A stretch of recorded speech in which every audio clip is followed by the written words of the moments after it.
the financial year ongoing, 2023, in fact, was a significant year. It continues to be a significant year for Maruti Suzuki, India's largest car maker, that reported a rebound in its net profit for the financial year ending March 2023 after 4 consecutive years of decline.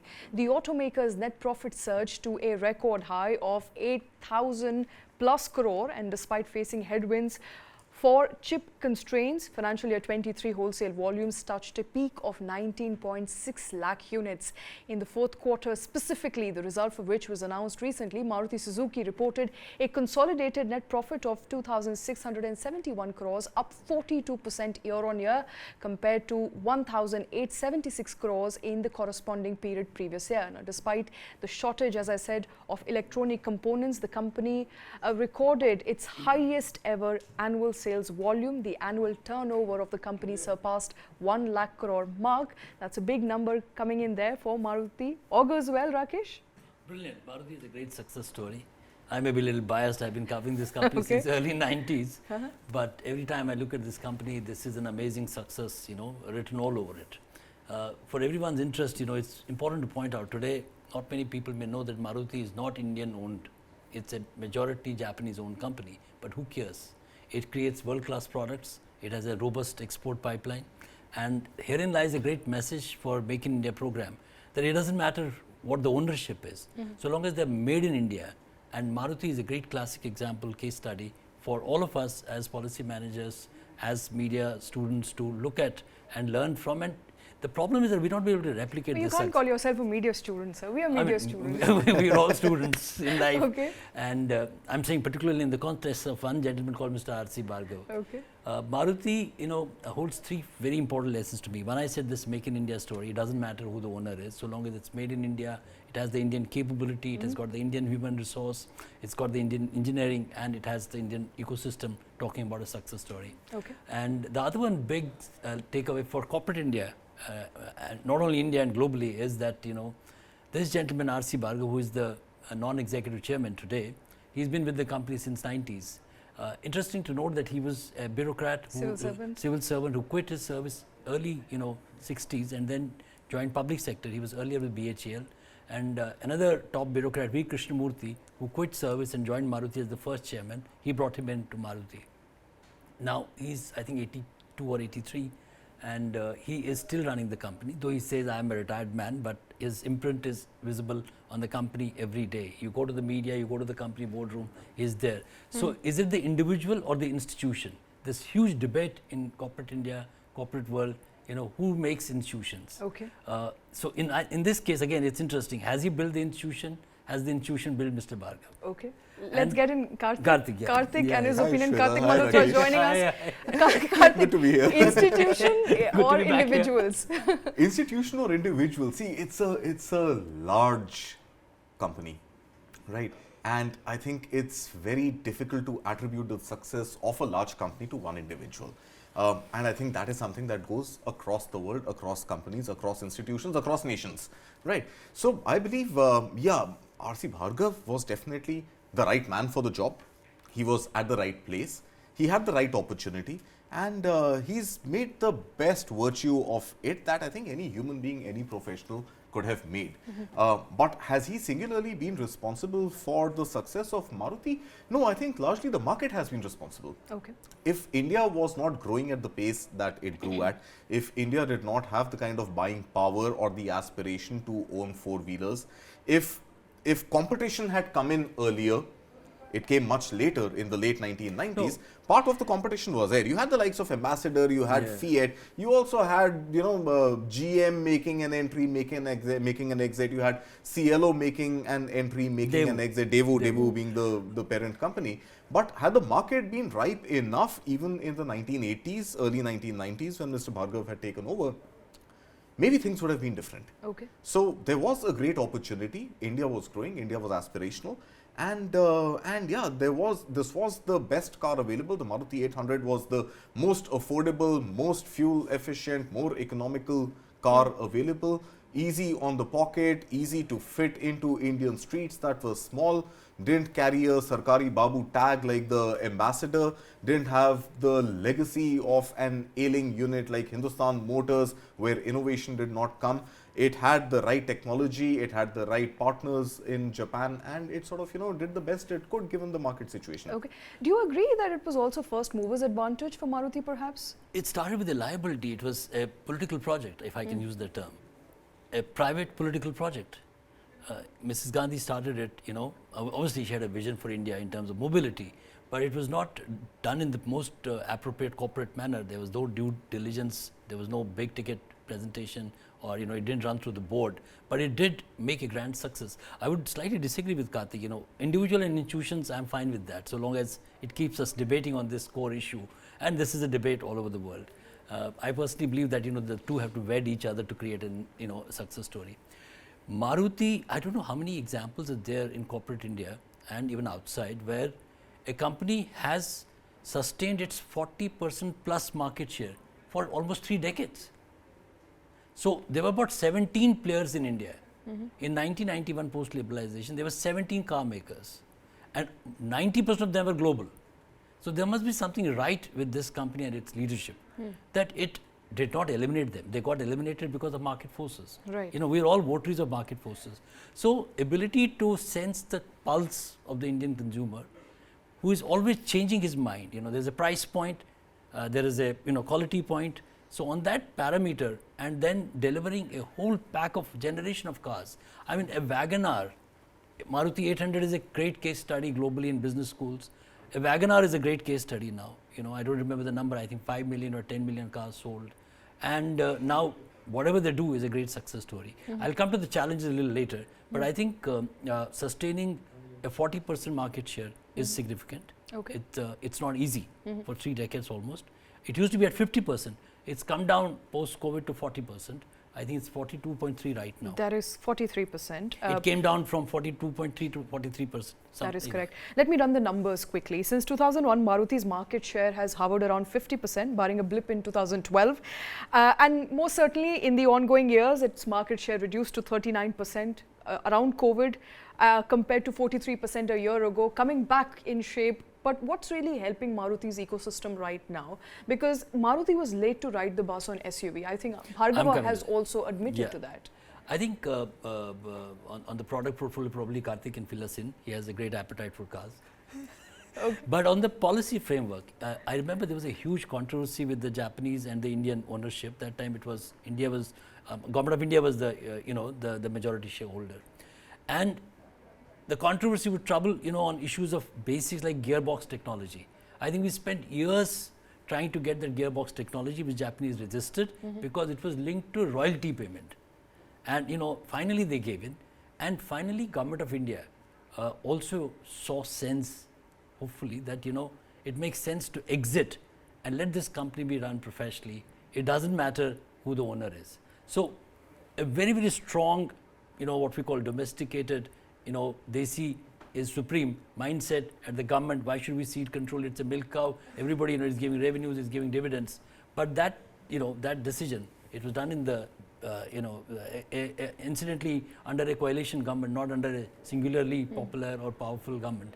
And that decision paved the way for Japanese to really flex their muscles and bring in innovation. Okay. On the SUV piece, now they're thinking of climbing back to 50%. Riding essentially on SUVs. Okay. But that again is a competitive market. Karthik, you think it's very easy? competitive market? Is it going to be and they're introducing new I think products. The interesting thing about Maruti Suzuki has been that they have taken some first mover decisions very quickly and they have delayed certain important decisions for a fairly long time. For example, if I remember correctly, 2017, 2018, Maruti was the first company in India to decide they are going to do away with diesel engines. Right. Diesel deregulation was just happening. Diesel cars were actually still riding the popularity. And I'm coming to, why I'm quoting the diesel example. Because diesel cars were actually, diesel engines were relevant in the SUV game. So Maruti decided to discontinue the diesel engines at a time when SUVs and compact SUVs were yet to pick up. Right. So it missed out, I think, by the decision, a knee-jerk, quick, witty decision of discontinuing with diesel sort of led to the delay in the SUV game, right? And Maruti is just about now managing in this year to get the SUV game right with the Fronx launch recently and the Maruti Jimny. You know, now finally I think it's going to come into that compact SUV game, and once it comes in, it obviously has the benefit of pricing as compared to other players, and brand loyalty. I think that is something that has kept the company afloat and active and in a fairly handsome position, 40% plus market share for the last 3 years, for the last 3 decades. It's going to milk that opportunity and is going to be able to service a lot more customers who are more comfortable going for a Maruti tag than any other tag. Okay. So I think, yeah, so that was the linkage between diesel engines, discontinuance and late entry into SUV. But I think, yeah, you're right, even on the electric vehicles, I was about to come to that. The game is moving really fast. Where is Maruti on electric vehicles right now? Yeah, so Maruti has taken a punt on hybrid, and hybrid is a technology made popular by Suzuki's sister company Toyota, right? So they have the technology for hybrid. They have the wherewithal, the assembly lines to manufacture hybrid products, and that is something that you're seeing right now, of course, with the Grand Vitara hybrid. And in fact, I was reading incidentally today only in the conference call, it was announced by Mr. Bhargav that Toyota's Innova High Cross framework is going to be used in the Gujarat plant to also produce an Innova-like variant, hybrid variant with a Suzuki tag, not the Maruti Suzuki tag. So I think it seems they've created the Maruti Suzuki brand, they have created a Nexa brand, and the next in line largely, I feel, for hybrid and progressing into electric vehicles is actually going to be the Suzuki tag, Suzuki brand running in India. Okay. But yeah, they've been fairly late in taking the EV punt as well. There's a little bit of inside story on the EVPs. You know, I've been talking to the leadership over the years. But before that, I want to take you some out-of-box ideas that Maruti did. You know, there used to be a company called Countrywide Finance. Maruti tied up with Countrywide early 90s for financing, and this was a move which was independent of the traditional banking. So in the financing, they created a new ecosystem which helped them. They've discontinued with the tie-up. Second was insurance. Maruti started its own insurance, some really out-of-box ideas. And then third was resale, True Value. So, you know, they got into the business, and then their OEM relationships, you know, are again very, very significant. So it has a preferred kind of a relationship in the supply chain in terms of broad equipment that it gets. So you have the control of the entire piece. That's why that leadership of that market share comes in. On the EV piece, you know, Mr. Bhargav has gone on record and he's told me also that they're not particularly happy with the way Government of India is going about the EV, you know, landscape. Okay. The view is that why should we only favor, I mean, the idea to transmit from fossil fuel to an energy efficient fuel is welcome. But is EV the only route?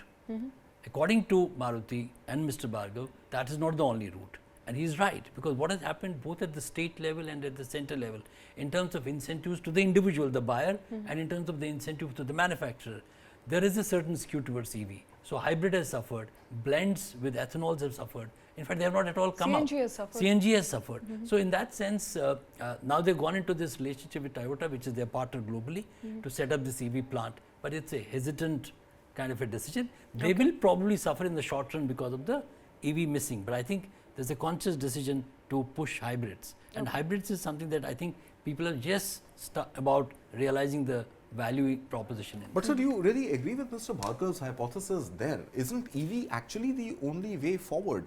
And not just from a fossil fuel dependence perspective, but also India's current account deficit. I mean, we are a great importer, one of the largest importers of oil. We have no reserves of our own, we only have refineries.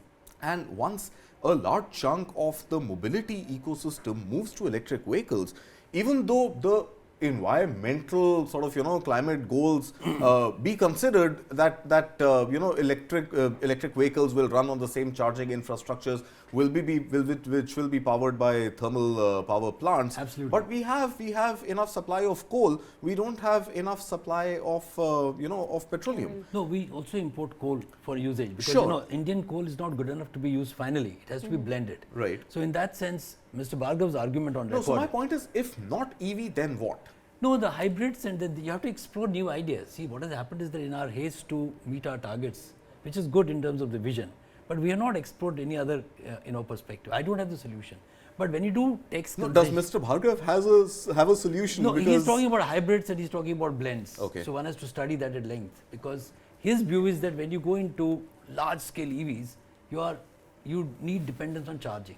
Charging means another pressure on power output. Right. And power is dependent on coal.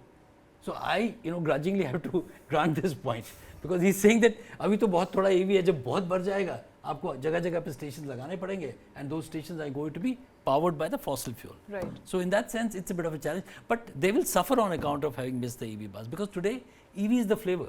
That's right. I mean, you can't run away from Not just in India, globally. No, Everybody globally is doing EVs, right? Including a Tesla. But I think they're willing to wait till their own thing comes up, because it's also supported by the supply chain of the batteries. Right. So if it's an integrated unit, they'll be in a better position than other players who are, so to say, depending on battery makers. Okay. Right. Battery is another debate. Batteries, but there are a couple of more challenges to my mind to Maruti.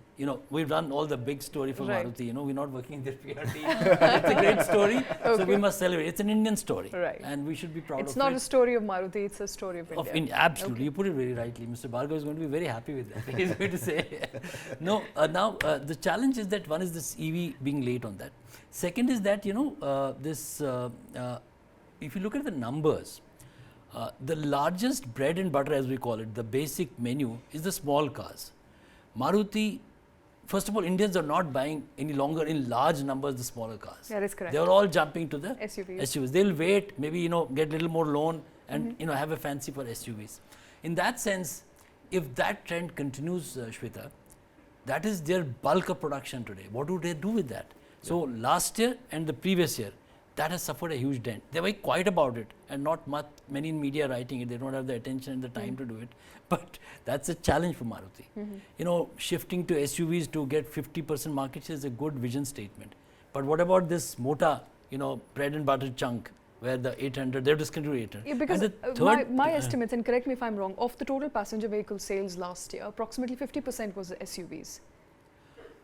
I don't. I think that's to my mind. 40 to 50% was SUVs. So they could have grown further if the small car pickup was as good as it used to be. Right. And the other big challenge Maruti may not admit is that their safety record. Again, here Maruti's argument is that it pays to be safe, and linking it to even per capita income. The per capita income for a passenger in US or in a European country, determines his safety track record. It's a very commercial way of looking at it, but Indians' safety, there's a cost to it. Who is willing to pay that cost? But 6 airbags becoming compulsory, seat belts front and back becoming compulsory. I think overall the ecosystem is going to take care of the safety of the passengers, if not the safety of the vehicles, which are light-bodied in any case. There's also an enforcement issue. They've done some study, Road Research Institute with Maruti. Yeah. I don't remember the numbers. They're saying that the first and foremost safety parameter is the seat belt, which even today 50% of the people are not employing. Right, but that's not something Maruti can do much about. No, it's a mindset change that has to come through. Raising two issues. One is the seatbelt enforcement. Second is also, why should only the manufacturer pay for safety? The manufacturer is eventually passing the cost on back to the consumer. Yeah, the consumer is paying for it with a markup on the cost offered by the manufacturer. He's worried that already they're taxed heavily in this country. You remember that famous 2 months ago that Indian cars, India will take 20-30 years to reach China because Indian cars are taxed heavily. So with this tax, if there is the safety tax, there's still enough demand, sir. There's still enough demand. So I mean, pay the taxes, buy the cars, drive them. The roads are full of them. Add another couple of thousands every day. And be safe. Of course, and be safe. And before I let you go, Maruti there hoping to bulk up its capacity, additional 10 lakh vehicles per year. What is the supply chain looking like? The plant, I don't know when it will come. It's an announcement, and there's been a lag of about 3 to 5 years. Whenever a new plant is announced, it takes that much time. Okay. But any announcement on expansion capacity by Maruti, the entire ecosystem is going to just jump in. Main bhi hoon. Please consider me. Please count me in. Okay. So I don't see that as a challenge. Okay. Don't see as a challenge. That's the story of Maruti coming in there. Maruti clocking wonderful 1 lakh crore mark. When you talk about the annual turnover, looking bright for Maruti and the entire auto sector.